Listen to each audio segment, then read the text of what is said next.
আজই ডাউনলোড করুন আর এনজয় করুন আপনার পছন্দের শো।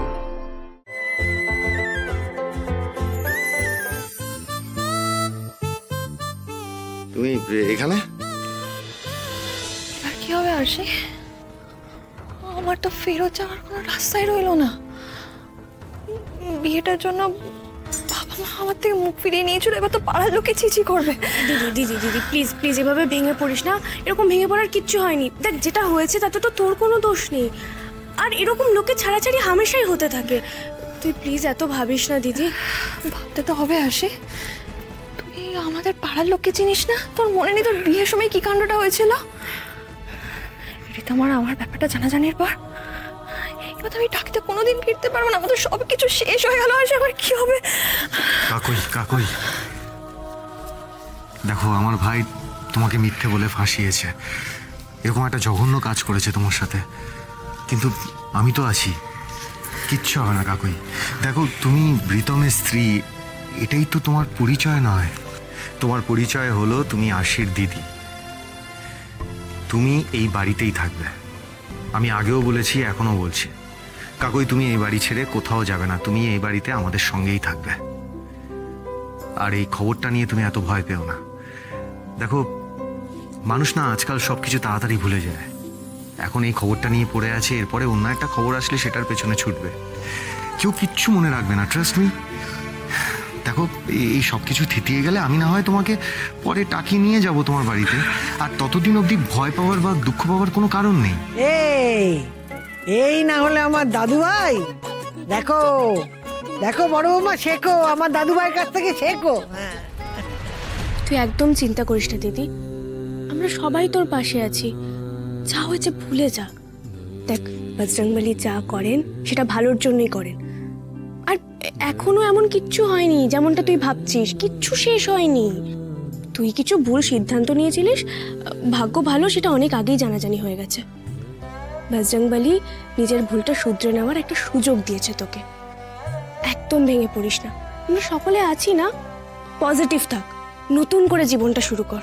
কাকুই আমি তোমাকে একটা কথা বলে রাখি, এই বাড়ির ছাদ সবসময় তোমার মাথার উপর আছে, আমি তোমাকে কথা দিচ্ছি।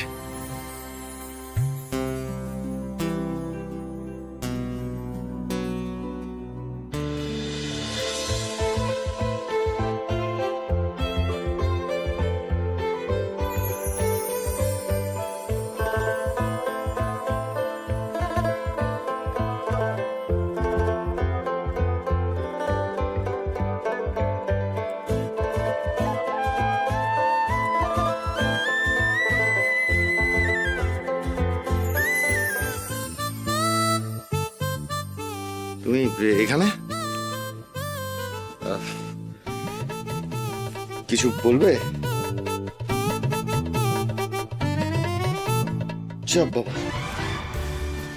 তো শার্টটা পরবো ভাবলাম, বোতামটাই ছিঁড়ে গেছে। কই দেখি। ও এক মিনিট। তুমি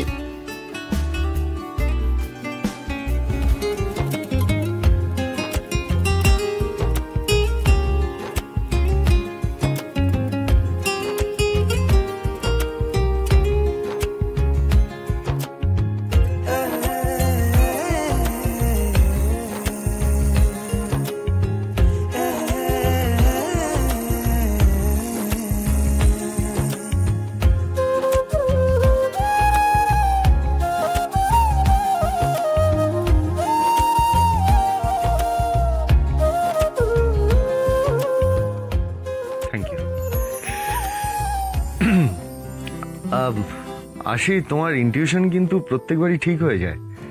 মানে সায়ন্তনীর বেলাতেও তুমি ঠিক যা যা বলেছিলে সেগুলো অক্ষরে অক্ষরে মিলে গিয়েছিল, আর এবার রীতমের ব্যাপারেও তাই। সত্যি যত দিন যাচ্ছে না আমি তোমার প্রতি আরো অনেক বেশি কনফিডেন্ট হয়ে যাচ্ছি। মানে তুমি যদি কোনো জিনিসকে সাদা বলো তাহলে সেটা সাদাই হবে, আর যদি কোনো জিনিসকে কালো বলো সেটাও কালোই হবে। তাহলে আমি যদি বলি কাক সাদা, আপনি মেনে নেবেন তো স্যার? আচ্ছা, মস্করা হচ্ছে বড়দের সঙ্গে? হ্যাঁ বারে, আমি বুঝি একটু আপনার সাথে মজাও করতে পারি না। আরে পারো পারো, আলবাত পারো, কিন্তু সিরিয়াসলি বলছি আশি, তুমি সবকিছু আগে থেকে কি করে আজ করতে পারো বলো তো? আশি কমেন্টালি জান নাকি? না, একদম না। হ্যাঁ, অফকোর্স ইন্টেলিজেন্ট, আর তার জন্য তো এই কথাগুলো বলছি। আসলে কি জানো তো আসে, আমি না সবকিছু খুব গোদাভাবে ভাবি, যার জন্যে আসলে কি ঘটছে সেটা বুঝতে পারি না। আর তুমি সবকিছু সূক্ষ্মভাবে দেখো, সূক্ষ্মভাবে বিচার করো, যার জন্যে তুমি একদম প্রপার প্রেডিকশন করতে পারো। আসলে আমি মধ্যবিত্ত বাড়ির মেয়ে তো স্যার, ছোটবেলা থেকে অনেক ঘটনা দেখেছি। আপনাকে একটা গল্প বলি শুনুন। একবার আমি, মা, বাবা পুজোর বাজার করতে গিয়ে বাবা পার্স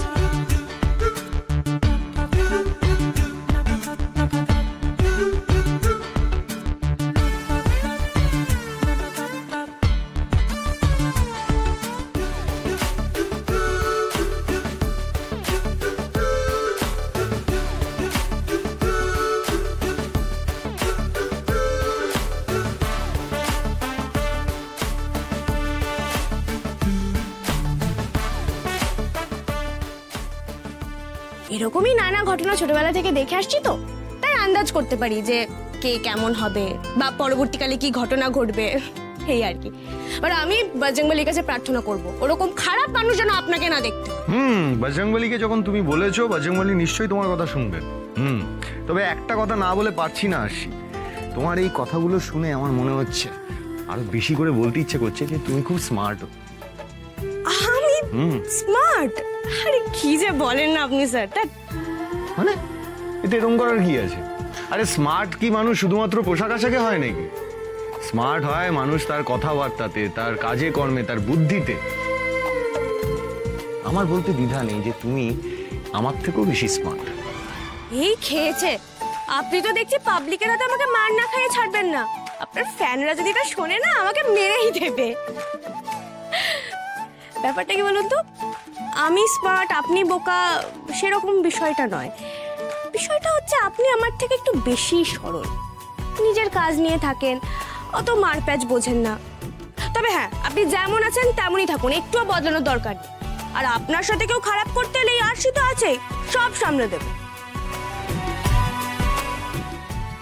সত্যি আসি, আমি না তোমার উপর বড্ড বেশি ডিপেন্ডেবল হয়ে পড়ছি। আমি তোমার কাজে হাইলি ইমপ্রেসড।